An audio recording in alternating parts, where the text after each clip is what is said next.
People tired of us talking about jail stuff. They want to hear me talk about. They not tired, bro. Okay. I definitely would argue with you and challenge you on that one because I just noticed right now. You just took me back to two things. I got two things that I want. Tell me they want me to talk about boxing and helping children. No. I would never say not to because you know what I mean. You got more things to talk about than that. But you do have 50 years. I only been interviewing you about a year, about 50 years. Right. But I want to ask you about two things. Coco Lonnie, WHUR, man, I love that sister. She bad, and but they only let her host on Saturdays or when Sunday or somebody on vacation. What, WHUR? Yeah, man, Coco Lonnie. The radio? Coco Lonnie, yeah. Don't nobody listen to the radio no more. I do. I listen to Coco Lonnie. My aunt listens to the radio going to work. I love it. So a person on the internet said DC always want to claim something when it's to their benefit. So I told the dude in response, I said, bro, we weren't claiming to do it. I said, first and foremost, the dude is Muslim, so he was messing with all the homies that was Muslim. I'm beside them standing out there with him. I'm standing out there watching it. I seen the knockdown guy in there, still over top of him. The homies made the AB step back, so y'all can get back. Most Muslims is going to be in agreement and deal with us anyway. You know what I mean? So if you got me, Roy, Dominique, Zulu, and Coast Muslim, they're going to be with the strongest kind anyway. You know what I mean? Especially if they're strong and thorough where they from. So we Muslims, we're a brotherhood. We're a community anyway. You know what I mean? So you can't split us up like we know sex because you from, you know what I mean? Muslims is one community.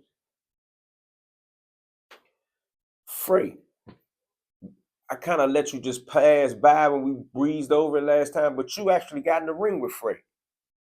Fray got in the ring with me. How did that work? Can you explain to me, you know, the fight game and how y'all got in the ring together and what the sparring match was like? Well, you got the picture of the record crew. And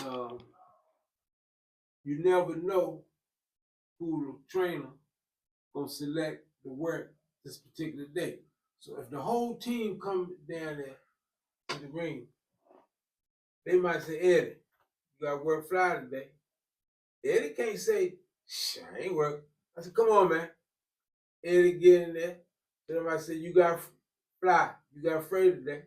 Fray can't say, I ain't work. He gonna get in there. You know what I mean? So this is the game, man, that you got to be in it to win it.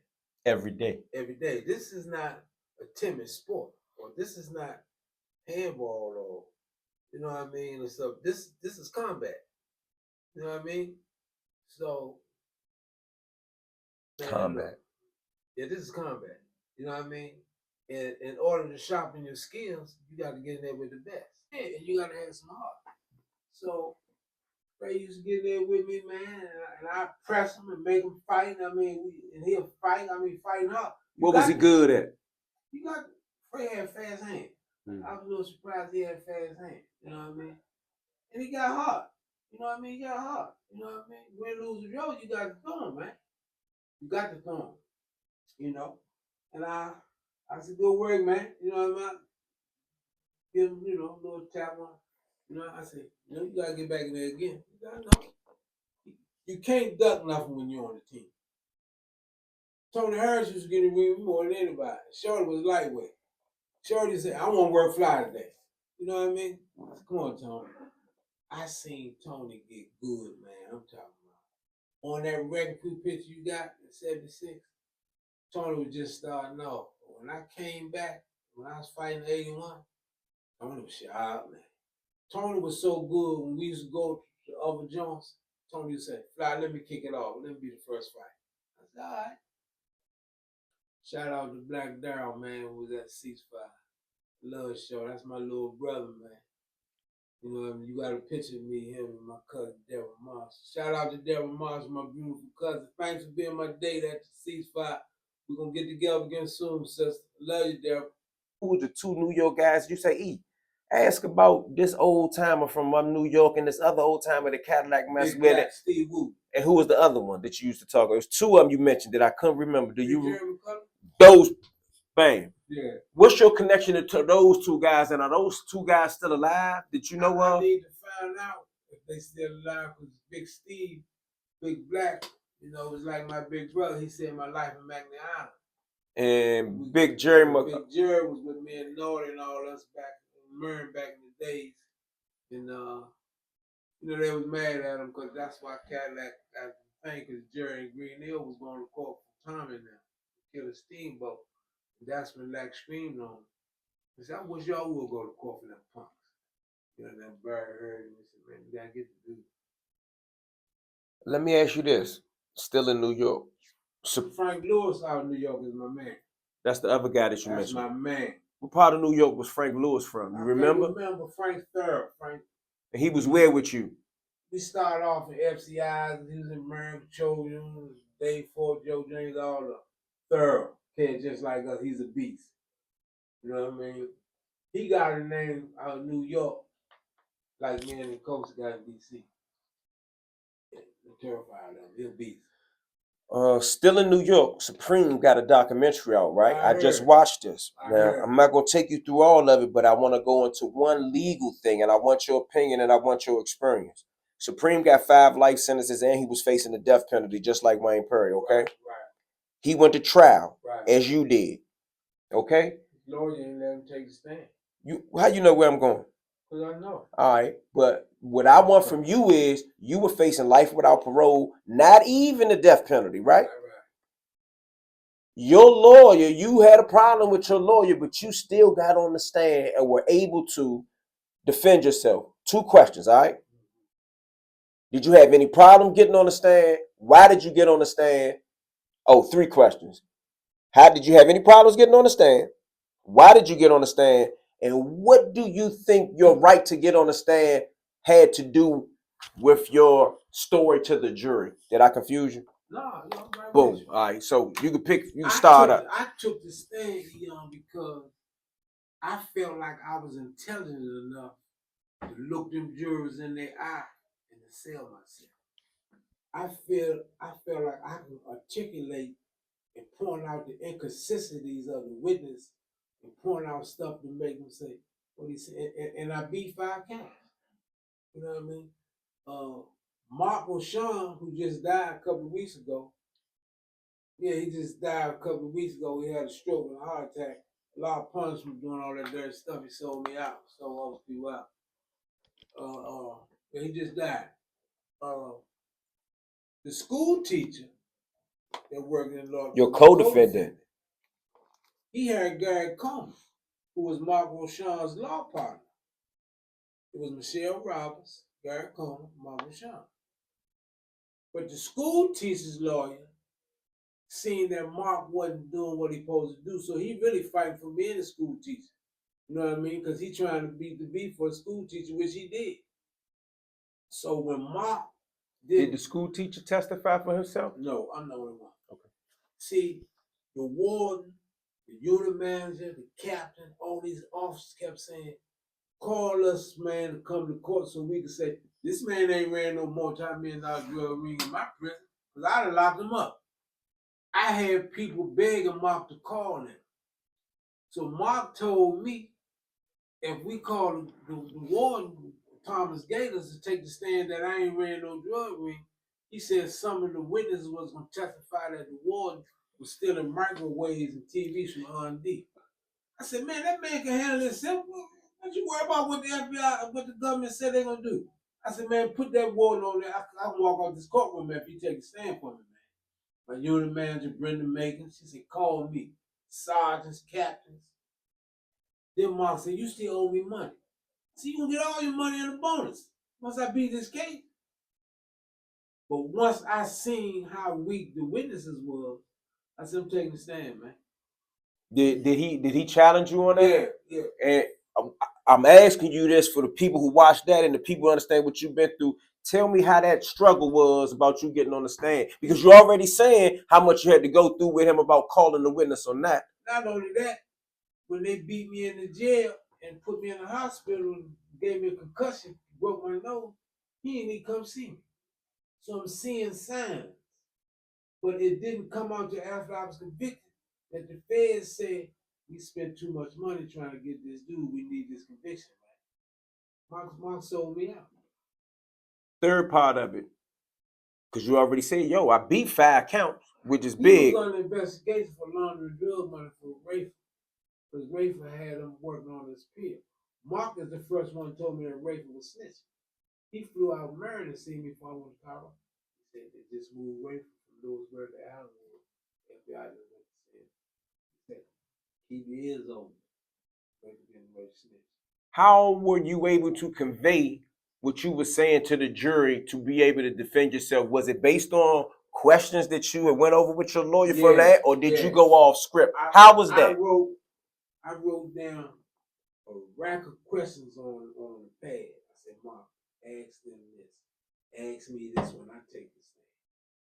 I said, if you ask me this, we will show them that there's no way. Like Walter Harris said, my daughter bought him. Walter Harris, star witness against you. Number one witness.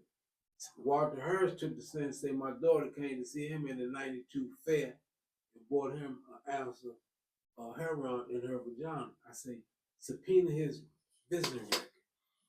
My daughter never been on his visiting list. I said, my daughter never came to see him. I said, we need to point out something that would have cleared you. Yeah, like some of the dudes testified I never seen before, heard of them in my life. They never seen me. One dude took the stand and the government said, you see Fly? He pointed out a school teacher. I said, nah, look over there. See, when they got dudes telling and they sign contracts to be government witnesses, the government will call you for anytime they need you. They'll say, we need you for another case. This is the guy, this is what you need to say. Because some guys like Walter Harris say they was held in hotels and the FBI and U.S. attorneys come see them and they go over it like they rehearsing. This is what we're going to ask you. Just see if you remember this. This is going to come out. You know, like him and his wife. It's like his wife shielded to the stand after he did. So I seen the case was weak. You know. They said I ran a multi-billion-dollar drug ring in prison. Didn't have no drugs, no dope, no money, no property. Just rats. In order to be convicted of continued criminal enterprise, there's 5 prongs that the government needs to make. You know what I mean? So I'm not stupid, and I'm learning and I'm picking up and I'm paying attention. I said, man, I'm taking a stand. I don't think you should. I think we winning. I said, nah, I need to take a stand. I need to sell myself to this jury. I said, man, I'm gonna take the stand and I'm gonna point out the lies and inconsistencies and how weak the government case was to these people they bring up here. I don't even know. You know what I mean? They ain't had nothing, man. You know what I mean? But the government said, as long as we get them on continuing enterprise, 846, 848, as long as we can get him life no parole. We don't care about him getting not guilty on the stabbings and you know what I mean, all that. I mean, and with the sentencing guidelines for the feds, you beat a bunch of counts and you still got life without parole. Right. You answered the question and went exactly where I wanted you to go. So now, man, that's what I'm talking about. Supreme's case, right? Supreme, yeah. How do you think that affected him by his lawyer running this, whatever he ran, to not allow him? Because I believe his lawyer did something illegal, and I believe that his lawyer, according to the documentary, they saying that his lawyer put in like some type of notification or some type of decline saying that he didn't want to testify. Right. What do you think him testifying in his case would have added to his defense? You never know. You know what I mean? But it couldn't hurt him. You know what I mean? It can't do nothing but help him because, you know, when I was over the jail in Manassas, after they beat me and they moved me to Manassas jail, they put me on death row. In the jail, in the tank of death row because of my high profile case. By me just fighting the police and them beating me. So anyway, when my appeals lawyer came over to see me, police ran up and down the hall, mad, cursing. I said, what's going on? He said, O.J. Simpson just got found not guilty. And he looked me in my face and he said, any case can be won if you fight. Even if you lose. Yeah, he said, any case, he said, all you gotta get is one. He said, if you get 1 or 2 jurors to say, I don't think we're gonna find him guilty. You know what I mean? So that stayed with me. That stayed with me. If I kill somebody in front of the ward, if I kill somebody in front of the White House, I'm gonna fight. I'm saying, man, he made me do it. I was defending my life. You know, hypothetical. You know what I mean? But you just can't roll over and just give your life to the government and quit. The dude that threw the sandwich at the dude, he on trial now for throwing the sandwich at his closing arguments was yesterday. Yeah, he fighting that and everybody know he threw the sandwich at him. See, sometimes when them lawyers get paid all that money, you know, win, lose, or draw, they know they're getting paid. And sometimes they sell you short, man. And Supreme know he supposed to testify. I wanted to ask you that because I know that you went to trial, you fought for your life. I know that you testified on your behalf. Yeah. And I said, man, you know what? When I talk to Fly, I'm going to ask him what was the importance of him testifying. And that's Because I wanted to fight for my life. I mean, how would you would have acted if they didn't let you testify back then and you were just learning some of your rights then? Federally, correct? Yeah, that was my first federal trial. How do you think you would have carried it with your lawyer if he didn't let you testify or something and they said that you his jaw in front of the jury so I could get a mistrial. I was gonna jump on him so the judge could get no matter what, it's a mistrial. Yeah, you gotta get a mistrial. If I knock him out in front of the judge, open court, you gotta give me a mistrial. So he ain't had no choice. I said, I'm taking the stand, man. I'm getting on that stand. I'm fighting for my life. You went into a store and you told me one time about them BSing about your witnesses. You told me you almost had to choke them out in private. Exactly. Not only that. Is this how you deal with your lawyers? I mean, I know your life was on the line in this situation, but I'm instigating this on purpose. Well, where you gotta understand. See, when I got to 75 life with the other dude, that was my first time I had a trial. And I seen that sometimes the government can be ill prepared. You know what I mean? So if you and I done been around so many jailhouse lawyers during my incarceration. I mean, that was legal eagles. That's what we call them, legal eagles. That's where I got it from. I got it from Dexter Ford. Yeah, they beasts. I mean, Miami Mike. We got people about a Curly Cog there. Rodney Patterson. And help Eddie get back. You know what I mean? So was Curly one of them? Curly Cog there, bad boy. Okay. That's what got me. I'm just trying. I'm testing my memory while you talking. Boy. Curly Cog there, Miami Mike, Rodney Patterson, Dexter Ford. These like top-notch legal eagles out of the. Yeah. Okay. Come out of the city. So next door to me was a little dude named David Garrett. Was a beast. Next door to you where? In the wall with my father. You know, he slept next door to me, and father slept 4 or 5 cells from me. So let me see this stuff, man. I'm locked in. I gave up. I said, man, I ain't in the locker somewhere. Give me your transcripts, man. For what? But I'm ignorant to the law. I didn't know the laws change every day. Every day, somewhere in this country, somebody give a life sentence or death penalty back. So I submitted. I threw the child. I said, I'm through. You know what I mean? And every night, Mammy Mike, John D, and my trainer, Pee Wee Jenkins, is down there. They got a big old table, got a coffee pot, and they Paul Mars and they Viceroys, and they smoking and drinking coffee and doing legal work. And we just made it fun. We just walked past and yeah. So David Garrett said, give me your stuff. 30 days later, he said, call Kenneth Money. I'm on investigation for a murder anyway. At the time, he said, call Kenneth Money. I said, what? I just found something. Ran downstairs, showed John D, man, Mike. Said, look what they did to him when they gave him 75 life. He was eligible for a UFAC. The judge have to stipulate why he's not will get a UFAC observation and they're gonna waive it. They didn't do that. Appeals court say take it back.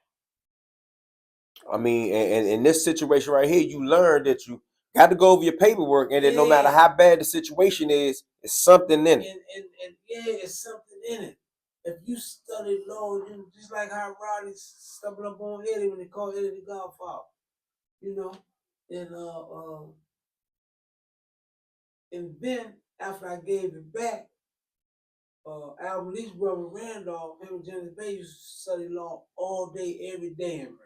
All day, every day. You know what I mean? And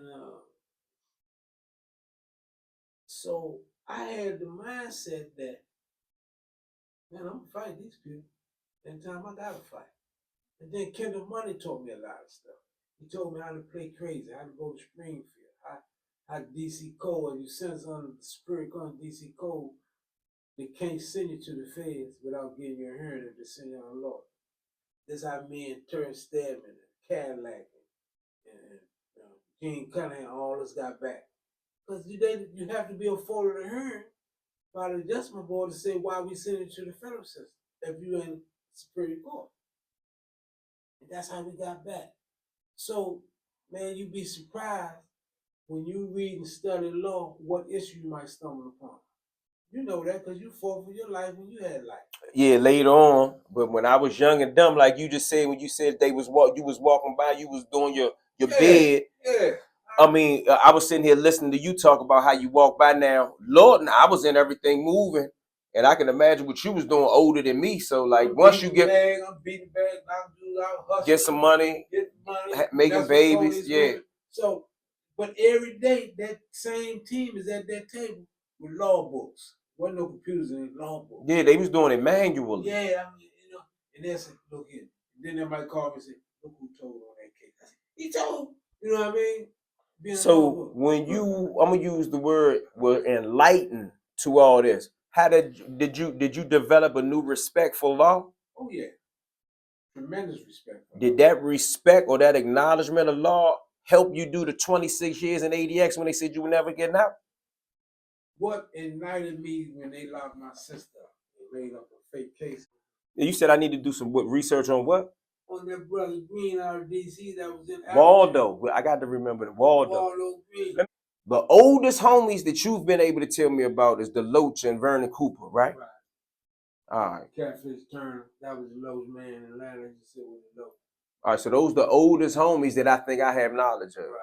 All right, so now I just ran across these guys that I just ran your way. Now I'm doing some research. I seen this dude Waldo Green. Like this dude had a body in the 30s, if I ain't mistaken, in Northeast DC. Hung a dude out the window. So I'm gonna do my research. That's what it said, 47? Yeah. I thought it said he was already in the feds at 47. Okay, it might have. Yeah, but even if that's the case, then maybe his charges occurred in the 40s. Yeah. I'm gonna start in the 40s. Or maybe late 30s, never know. Yeah, but those are the oldest homies. I didn't know that Albert's father was in Alcatraz.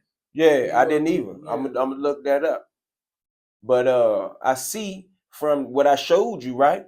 That they were out in open population. They was putting that work in, yeah. Like whether it was a knife, a hammer, a horseshoe, a shovel. Yeah, whatever. I mean, and specifically, I don't know where that person got that information from, but before I showed it to you, I saw that they were real shots. They were real incident reports. Mm-hmm. You know what I mean? Yeah, it was. Hopefully, now that I got you on here, and everybody keep asking about your book and your next stuff that you know, they could keep that going so we could get that done some type of way. We'll get it done. We'll get it done. All right. Anything else you want to say before we pull out? Shout out to you, Alvin, man. Apologize for not taking the stage, man. I'm gonna make it up to you, man. You know we out here together. We're gonna get something done.